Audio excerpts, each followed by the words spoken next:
नमस्कार, ये है आवाज टाइम। आपके साथ मैं हूं विपिन भट्ट, लेकर दिन भर की सभी बड़ी, अहम और ऐसी खबरें जो हैं आपके काम की। लेकिन शुरुआत में आपको बताते हैं इस वक्त की हेडलाइंस। एचपीसीएल में सरकारी हिस्सा खरीदेगी ओएनजीसी, 28,000 करोड़ रुपए में होगा सौदा। एचपीसीएल बनी रहेगी लिस्टेड कंपनी। ऑप्टिकल फाइबर से जुड़ेगा पूरा देश। भारत नेट फेज 2 में 1.5 लाख गांवों तक पहुंचेगा इंटरनेट। प्राइवेट कंपनियां भी होंगी शामिल। कल की गिरावट को भूलकर बाजार ने फिर पकड़ी रफ्तार। सेंसेक्स 250 पॉइंट उछला तो निफ्टी 9,900 के करीब।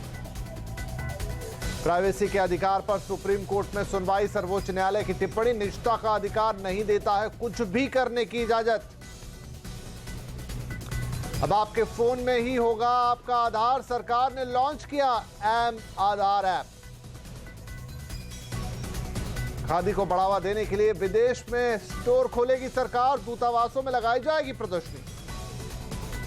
और मुंबई को इंटरनेशनल टूरिस्ट डेस्टिनेशन बनाने की तैयारी। अरब सागर पर बनेगा दुनिया का सबसे बड़ा रोपवे। फ्लोटिंग रेस्टोरेंट बढ़ाएगा शहर की शान।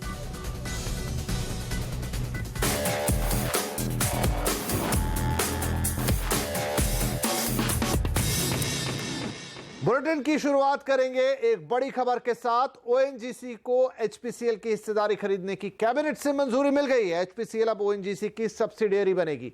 बड़ी बात यह है कि इस अधिग्रहण के बाद एचपीसीएल लिस्टेड कंपनी बनी रहेगी। हमारे सहयोगी लक्ष्मण रॉय हमारे साथ जुड़ गए हैं। लक्ष्मण, इस डील की क्या डिटेल्स हैं और यह सौदा कैसे पूरा होगा? दरअसल कैबिनेट ने इस बात की सैद्धांतिक मंजूरी दी है कि एचपीसीएल को ओएनजीसी के हाथों बेच दिया जाए। एचपीसीएल में केंद्र सरकार की जो हिस्सेदारी है 51.11%, उसे भी ओएनजीसी के साथ बेच दिया जाए और एचपीसीएल का मैनेजमेंट कंट्रोल भी ओएनजीसी संभाले। लेकिन ये सब कुछ स्ट्रेटेजिक सेल के तहत होगा। लेकिन इसके तौर तरीके क्या होंगे, ये तय करने के लिए मंत्रियों का एक समूह बनने का फैसला लिया गया है। मंत्रियों के इस समूह की अगुवाई वित्त मंत्री अरुण जेटली करेंगे। इसके अलावा सड़क परिवहन मंत्री नितिन गडकरी इसके सदस्य होंगे और साथ ही साथ धर्मेंद्र प्रधान, चूंकि वो पेट्रोलियम मंत्री हैं, इस वजह से वो इस सदस्य होंगे। यहाँ पे दो सवाल उठता था। पहला तो ये कि मर्जर होगा कि एक्विजिशन होगा, तो जो मुझे सूत्र बता रहे हैं उसके मुताबिक मर्जर नहीं होगा, एक्विजिशन होगा, जिसके तहत एचपीसीएल की अपनी पहचान बनी रहेगी। एचपीसीएल ओएनजीसी की सब्सिडियरी के तौर पर काम करती रहेगी। दूसरा सवाल ये उठा, क्या इसके लिए ओपन ऑफर लाया जाएगा? तो सूत्र ये भी बता रहे हैं कि इसके लिए ओपन ऑफर नहीं लाया जाएगा और ओपन ऑफर के बगैर ये एचपीसीएल को ओएनजीसी के हाथों बेच दिया जाए, इसके लिए सरकार सेबी से विशेष इजाजत लेगी। ये लक्ष्मण, बहुत शुक्रिया। और अब हमारे साथ ऑयल एक्सपर्ट नरेंद्र तनेजा साहब जुड़ गए। नरेंद्र जी, ये बताइए कि अब ये जब दोनों कंपनियां मिलने जा रही हैं, टेक्निकली तो ये एक्विजिशन होगा, मर्जर नहीं होने जा रहा है, लेकिन दोनों ही कंपनियों के लिए इसमें क्या फायदे हैं? देखिए, सबसे बड़ा तो फायदा ये है कि ओएनजीसी जो है अक्सर देश के अलावा विदेशों में बहुत एक्टिव है। अपनी सब्सिडी जो उनकी ओएनजीसी विदेश है, तो उनकी एक तो बैलेंस शीट ज़्यादा बड़ी हो जाएगी। दूसरी बात यह है कि जब वो नेगोशिएट करने जाते हैं, अक्सर नेगोशिएशंस के अंदर आपने एक्सप्लोरेशन, प्रोडक्शन के अलावा जो डाउन स्ट्रीम मतलब refining and oil purchasing, oil trading, ये भी मुद्दे आते हैं। अगर आपके पास ये भी आपके पोर्टफोलियो में होता है तो आपकी जो नेगोशिएटिंग पावर है वो बढ़ जाती है। और अक्सर क्योंकि दुनिया की तमाम कंपनियां, खासतौर से जब ओएनजीसी ईरान जैसे देशों में जाती है, अल्जीरिया जैसे देशों में जाती है, वेनेजुएला जैसे देशों में जाती है, या इंडोनेशिया या वियतनाम जाती है, तो अगर आपके पास पोर्टफोलियो आपका जो है वो कंप्लीट पोर्टफोलियो, इंटीग्रेटेड पोर्टफोलियो, तो आपको उसका एडवांटेज होता है, खासतौर से नेगोशिएशन का, और उसको आप लेवरेज करते हैं। दूसरी तरफ एचपीसीएल जो है काफी दिनों से कोशिश करती रही, उन्होंने एक कंपनी बनाई प्राइस पेट्रोलियम। उस कंपनी के माध्यम से वो अपस्ट्रीम बिजनेस में आना चाहते थे, यानी तेल खनन के बिजनेस में आना चाहते थे, तेल उत्पादन के बिजनेस में आना चाहते, वो बहुत सफल उसमें नहीं हो पाए। तो कहीं ना कहीं एक पुरानी उनकी कोशिश थी। अब ये दोनों कंपनियां साथ में आती हैं तो ओएनजीसी ग्रुप की 4 बड़ी बड़ी जो एंटिटीज हैं, ओएनजीसी, ओएनजीसी विदेश, एचपीसीएल और एमआरपीएल, इनका एक तरह से यूनियन बनती है, ये इंटीग्रेट हो जाती हैं और अपनी बिजनेस जहां भी मर्जी हो, अपनी पेश सामने करना हो, अपनी ब्रांडिंग या अपने वो साथ साथ कर, लेकिन जहां आवश्यकता हो वो अकेले भी जा सकती हैं। ओएनजीसी अपने हैसियत से, एचपीसीएल अपनी हैसियत से, और एमआरपीएल का भी थोड़ा देखना पड़ेगा क्योंकि हो सकता है एमआरपीएल को एचपीसीएल में मर्ज कर दिया जाए। तो मुझे ऐसा लगता है कि सिनर्जी बहुत आएगी। एक ओएनजीसी का साइज बढ़ेगा, एचपीसीएल का साइज बढ़ेगा, जो ओएनजीसी के पास नहीं था वो उसको मिल जाएगा। जाएगा और HPCL के पास जो नहीं था वो उनको मिल जाएगा। और लेकिन साथ साथ उनकी जो मैनेजमेंट ऑटोनॉमी है सब कंपनियों की बरकरार रहेगी, ब्रांड उनका बरकरार रहेगा, संस्कृति कल्चर उनका जो है वो बरकरार रहेगा, नाम उनका बरकरार रहेगा, क्योंकि HPCL का कल्चर ONGC से बिल्कुल फर्क है। तो किसी तरह का क्लैश नहीं होगा, जैसा हमने इंडियन ऑयल और एयर इंडिया के मर्जर में देखा था, वो कतई नहीं हो पाएगा। लेकिन दूसरी तरफ दोनों के लिए एक विन विन सिचुएशन बनेगी। कुल मिला के एक टेम्पलेट भी तैयार हो जाएगी कि जब सरकार जो है इंडियन ऑयल को देखती है या गेल इंडिया को देखती है, तो ये टेम्पलेट जो है कहीं ना कहीं अगर ये सक्सेसफुल होती है, जो मुझे लगता है होनी चाहिए, और ये मेरे ख्याल से सारा इंटीग्रेशन जो है दिवाली तक पूरा हो जाना चाहिए, तो एक टेम्पलेट तैयार हो जाएगा। और हो सकता है इस टेम्पलेट को सरकार इसका विस्तार करे और बाद में इसको इंडियन ऑयल और ऑयल इंडिया या कहीं ना कहीं गेल इंडिया के विस्तार के लिए ठीक इसी तरीके से उसका कहीं ना कहीं प्रयोग करें। बिल्कुल। यहाँ पर तनेजा साहब ये भी है कि निवेशकों के पॉइंट ऑफ व्यू से देखें जरा कि HPCL जो है वो लिस्टेड कंपनी बनी रहेगी, लेकिन ओपन ऑफर ना लाने की भी बात है, तो जो निवेशक हैं उनके पॉइंट ऑफ व्यू से ये कैसा है? नहीं, देखिए, अगर निवेशक के पॉइंट ऑफ व्यू से देखते हैं, दो बातें मैं कहूं। मेरी व्यक्तिगत राय ये है, क्योंकि मैं कंपनी को फॉलो करता हूं और कंपनी को अच्छी तरह HPCL को जानता हूं, उसके इतिहास को जानता हूं। HPCL जब मैं मार्केट में उसकी देखता हूं, जिस हिसाब से मार्केट जो उसका वैल्यूएशन करती है, मुझे लगता है HPCL अंडर वैल्यूड कंपनी है, क्योंकि उनका भारत के अंदर ऑयल एंड गैस रिटेल का मार्केट तेजी से बढ़ रहा है और आने वाले समय में वो 11-12% पहुंचने वाला है। फास्टेस्ट ग्रोइंग है रिफाइनिंग प्रोडक्ट्स के लिए, और वो HPCL की स्ट्रेंथ है, उनका फुटप्रिंट पूरे देश में है, तो अंडर वैल्यूड है, खासतौर से जो उसके फ्यूचर प्रॉस्पेक्ट्स के हिसाब से। दूसरी तरफ अगर आप ये देखते हैं, दूसरी तरफ से आप ये देखते हैं कि भाई अगर जो है इसका ONGC का जो वैल्यूएशन है वो भी कहीं ना कहीं अंडर वैल्यूड है, क्योंकि तमाम उनके एसेट्स अभी तक हिडन है। जैसे जो बॉम्बे ऑफशोर है, जो उनकी सबसे बड़ी एसेट है, उसके नीचे उतना तेल के भंडार और हैं, जिसको कहा जाता है बॉम्बे ऑफशोर के नीचे एक बीनीथ, उसके नीचे एक ऑफशोर है, जो फैक्टर इन अभी तक नहीं किया जाता है। इसी तरह से कई और उनकी चीजें हैं जो फैक्टर नहीं। तो दोनों का वैल्यूएशन जब दोनों साथ में आएंगे, मुझे लगता है कि थोड़े समय के बाद, हो सकता है कल परसों आपको ना दिखे, लेकिन थोड़े समय के बाद ये सिनर्जी बाजार समझेगा और कहीं ना कहीं उसका जो वैल्यूएशन है वो ज्यादा निकल के आएगा। तो इसलिए मुझे लगता है कि इनके दोनों साथ में आने से ONGC और खासतौर से HPCL, इसका जो वैल्यूएशन है उसमें थोड़ा सा बढ़ोतरी होनी चाहिए, क्योंकि इससे फायदा दोनों कंपनियों को होने वाला है। HPCL को जल्दी फायदा होगा और जो ONGC है लंबे समय में और मीडियम टर्म में जाकर के उनको भी इससे काफी फायदा होने वाला है, क्योंकि ये एक इंटीग्रेशन है, ये मर्जर नहीं है। और इंटीग्रेशन इस तरह से किया गया है कि विन विन भी बने, लेकिन साथ में जहां तक रिस्क की बात है, रिस्क तो उसमें कोई नजर आती नहीं मुझको। और दूसरी तरफ ये है कि जहां जहां इसको फर्दर जोड़ने की बात है, जैसे MRPL को HPCL के अंदर लाने की बात है, जो मुश्किल काम नहीं होना चाहिए, लेकिन ये सारे वो फैसले जो इन कंपनीज के बोर्ड लेगी। हाँ, एक थोड़ी सी जरूर एक दिक्कत तो मैं नहीं कहूंगा, एक चीज आएगी कि अभी तक HPCL जो है जब उसको उसका बोर्ड या कंपनी जो है सरकार से डील करना पड़ता है तो डायरेक्ट डील करते थे अभी तक। अब थोड़ा सा परिवर्तन आएगा कि कहीं ना कहीं उनको ONGC के माध्यम से जाना पड़ा करेगा। तो लेकिन वो मुझे नहीं लगता कि कोई मेजर वो है, क्योंकि अपनी वो बोर्ड ड्रिवन रहेगी, उसकी अलग अस्तित्व रहेगा और कहीं ना कहीं वो उसका सरकार से और शेयर होल्डर से सीधा संबंध भी रहेगा, क्योंकि HPCL इंडिपेंडेंट कंपनी के रूप में मार्केट में लिस्टेड रहने वाली है, उसकी लिस्टिंग जो HPCL ही रहेगी। बहुत शुक्रिया तनेजा साहब हमसे बातचीत करने के लिए।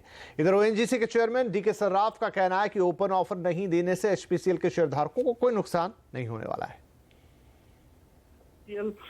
एक बहुत ही मजबूत कंपनी है और ONGC अगर इस कंपनी में इन्वेस्ट करती है तो ये कंपनी और भी ज्यादा मजबूत होगी और इसमें HPCL के शेयर होल्डर्स के लिए कोई भी चिंता का विषय नहीं है। ONGC के पूर्व CMD RS शर्मा का कहना है कि इससे ONGC दुनिया की मजबूत कंपनियों में शामिल हो जाएगी। ONGC की जो एक तो देश की तीसरे नंबर की रिफाइनिंग कंपनी बन गई है। IOC और रिलायंस के बाद 38 मिलियन टन की रिफाइनरी हो गई और ये मार्केटिंग नेटवर्क हो गया। तो अभी ONGC इसके बाद फुल्ली इंटीग्रेटेड कंपनी बन गई है, तेल कंपनी, जो कि विश्व की जो 5-7 बड़ी कंपनियां हैं उनके मुकाबले में ONGC आ सकेगी। क्राफ्टवेल के MD आशीष कुकरेजा का कहना है कि इस खबर के बाद दोनों कंपनियों के शेयरों पर थोड़ा असर पड़ सकता है, लेकिन लंबी अवधि में शेयरों में निवेश करने से बचना चाहिए। कल इवेंट पे हो सकता है एक पॉइंट के बाद वो सेल ऑन इवेंट जैसा फैक्टर बन जाए और फिर आगे जाके अब 1 साल का गेम प्लान है आगे, तो अब तो थोड़ा स्टक हो जाएंगे, स्टॉक्स आराम करेंगे, पैसा ब्लॉक हो सकता है अगर आप इस न्यूज़ पर स्टॉक को बाय करें। तो अभी तो रुकना चाहिए, let news play out and then you will get enough opportunity to get into both the stocks.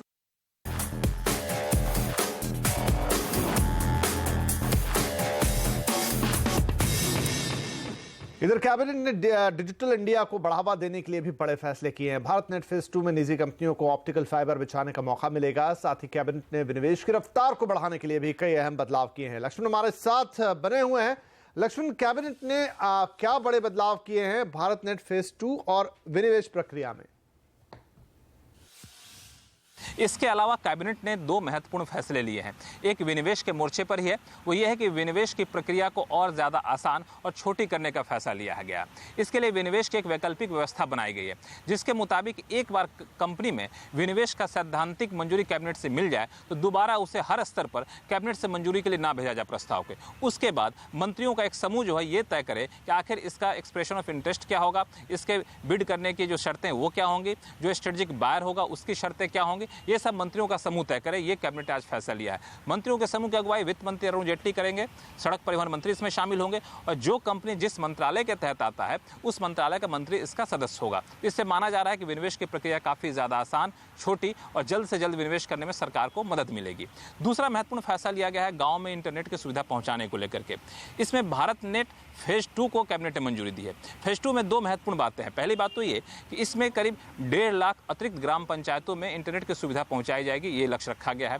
लेकिन कैसे पहुंचाई जाएगी? फेज 1 के मुकाबले 2 बदलाव किए गए हैं। एक बदलाव तो ये है कि इस बार निजी कंपनियों को भी इससे मदद ली जाएगी। निजी कंपनी जो अंतिम तक ग्राम पंचायत तक इंटरनेट की सुविधा पहुंचा दे, ये गारंटी उनको देनी होगी। दूसरी बात यहाँ पर ये की गई है कि पूंजी की दिक्कत ना हो, इसके लिए वायबिलिटी गैप फंडिंग यानी VGF के तहत जो है कैपिटल सब्सिडी सरकार मुहैया कराएगी अगर कोई कंपनी इसमें पैसा लगाना चाहती है तो। सरकार को लगता है इन 2 नए बदलावों की वजह से भारत नेट फेज 2 फेज 1 के मुकाबले ज्यादा कारगर और ज्यादा सफल होगा। शुक्रिया लक्ष्मण। और यहां पर आवाज एट 9 में वक्त हुआ एक ब्रेक का। ब्रेक के बाद देखेंगे प्राइवेसी के अधिकार पर सुप्रीम कोर्ट में सुनवाई, क्या कहा कोर्ट ने, सुनिए आगे।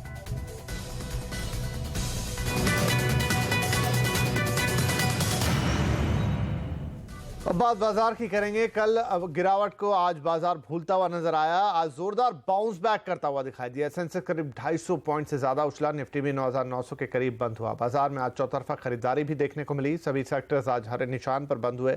Telecom, metal, pharma, FMCG, oil and gas शेयरों में आज जोरदार खरीदारी रही। मिड कैप और स्मॉल कैप शेयर्स में भी आज दम दिखा। बाजार का पूरा हाल समझते हैं अपनी सहयोगी हजदा सावंत से। तो हजदा, बाजार की सेहत सुधारने में किन शेयरों का सबसे ज्यादा हाथ रहा? सबसे पहले रेडार पर इनफैक्ट फार्मा कंपनियां ही थी, क्योंकि सुबह सवेरे ही वो खबर आ गई थी ऑरबिंदो फार्मा की ओर से कि इनको एक दवा के लिए US FDA की ओर से अप्रूवल मिल गया है और जोश देखने को मिला। इनफैक्ट 5% से ज्यादा की तेजी इंट्राडे में इस काउंटर ने दिखाई है। इसका असर बाकी फार्मा कंपनियों पर था, जिसमें ग्लेनमार्क शामिल है, डीवीज लैब, स्पार्क जैसे काउंटर्स भी शामिल है।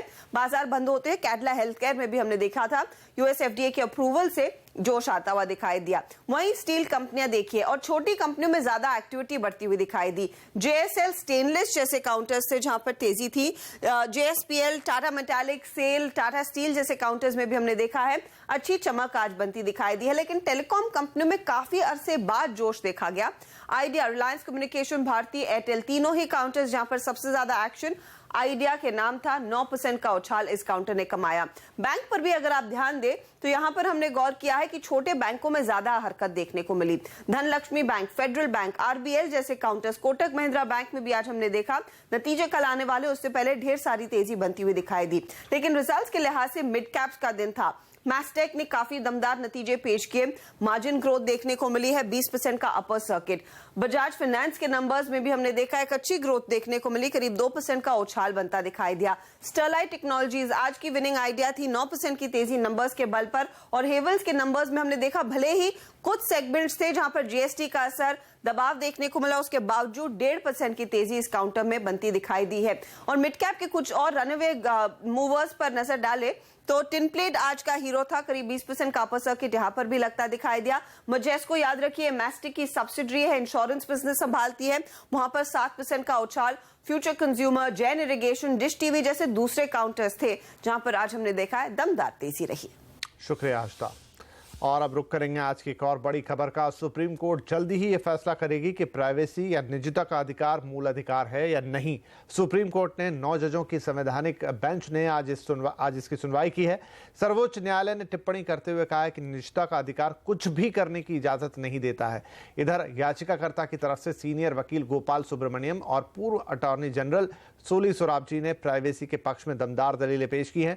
पहले दिन क्या हुआ है कोर्ट में बताने के लिए अब हमारे साथ आ रहे हैं हमारे संवाददाता रोहन सिंह। रोहन, बताइए कि आज दोनों पक्षों ने क्या दलीलें रखी और कोर्ट की क्या टिप्पणी रही।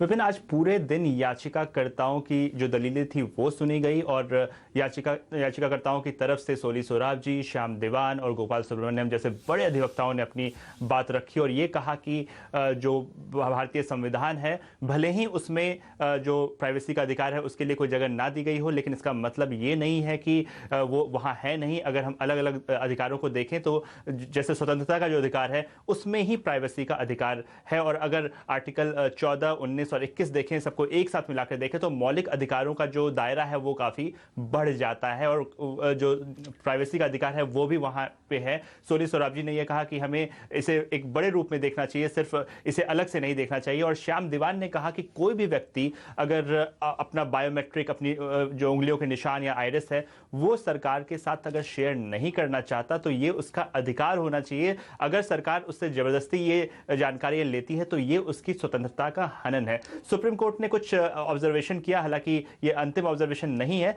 सुप्रीम कोर्ट ने यह कहा कि इसका दायरा क्या हो प्राइवेसी का ये बहुत अभी तक डिफाइंड नहीं है और अलग अलग केसेस में हमें इसे अलग अलग तरीके से देखना पड़ेगा। जस्टिस जो नरीमन है उनका कहना था कि ये जो प्राइवेसी का मामला है ये समझना बहुत मुश्किल है कि भारत जैसा एक देश जहां का एक लिखित संविधान है वहां इसे मौलिक अधिकार नहीं दिया गया है, ये काफी मुश्किल है समझना। हालांकि उन्होंने ये भी कहा कि मापदंड क्या हो, कब उल्लंघन हो प्राइवेसी का, इसे डिफाइन करने की जरूरत है। एक और कमेंट आया जस्टिस चंद्रचूड़ की तरफ से, उनका यह कहना था कि भारत में इसे डिफाइन करने की जरूरत है और अलग अलग केसेस में, मसलन कि उनका कहना था कि अगर कोई व्यक्ति अपने बेडरूम में क्या कर रहा है ये उसकी प्राइवेसी हो सकती है, लेकिन वो अपने बच्चों को स्कूल भेज रहा है या नहीं भेज रहा है ये उसकी प्राइवेसी का मामला नहीं होगा, क्योंकि ये राइट टू एजुकेशन का मामला आ जाएगा।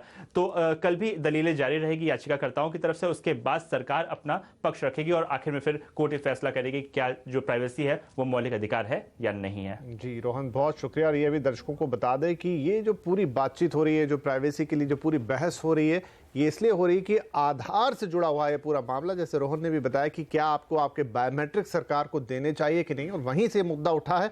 लेकिन फिलहाल प्राइवेसी पे ये पूरी चर्चा हो रही है, निजता के अधिकार पे। कल भी ये बहस कोर्ट में जारी रहेगी। आगे बढ़ेंगे। लोकल सर्विस के सर्वे में बात सामने आई कि देश के ज्यादातर लोग प्राइवेसी कानून चाहते हैं। सर्वे एजेंसी ने लोगों से सवाल किया था कि क्या बिना इजाजत डेटा लेना या शेयर करने के खिलाफ प्राइवेसी कानून बनना चाहिए। जवाब में 86% लोगों ने कहा है कि हाँ, प्राइवेसी कानून बनना चाहिए। इसके साथ ही लोगों के सामने iris scan, fingerprints, DNA, income tax detail जैसे 18 बिंदु रखे गए और पूछा गया कि प्राइवेसी के दायरे में क्या क्या आना चाहिए। तो करीब 60% लोगों ने कहा कि सारे के सारे 18 बिंदु प्राइवेसी के दायरे में आने चाहिए।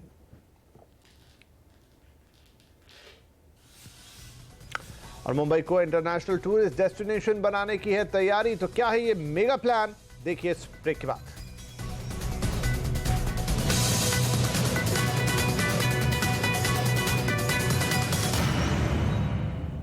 समुद्र के ऊपर 8 किलोमीटर लंबा रोपवे, फ्लोटिंग रेस्टोरेंट, एक विशाल गार्डन, सब कुछ मुंबई में। मुंबई में समुद्र के किनारे को इंटरनेशनल पर्यटन स्थल बनाने की बड़ी योजना पर फिलहाल काम चल रहा है।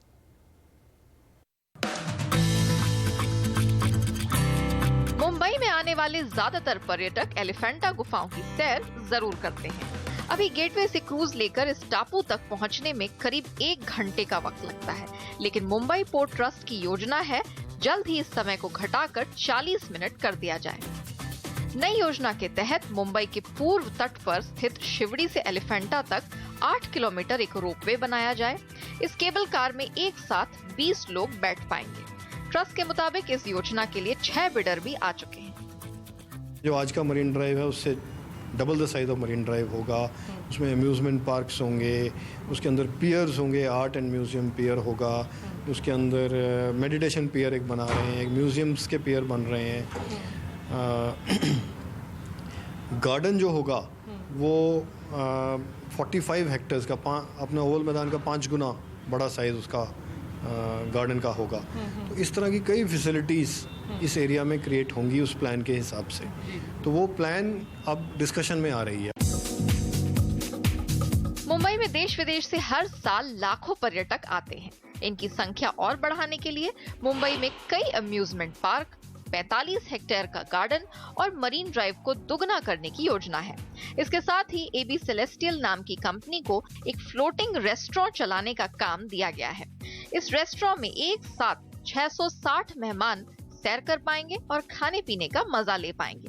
अनुमान है कि इसमें 2 लोगों के खाने की कीमत करीब 5,000 रुपए होगी। ये फ्लोटिंग रेस्टोरेंट यानी क्रूज मुंबई के तटों के साथ साथ चलेगी और सैलानियों को अहम जगहों की सैर कराएगी। निधि राय, मुंबई। और आवाज एट 9 में आज के लिए इतना ही, लेकिन आप देखते रहिए CNBC आवाज।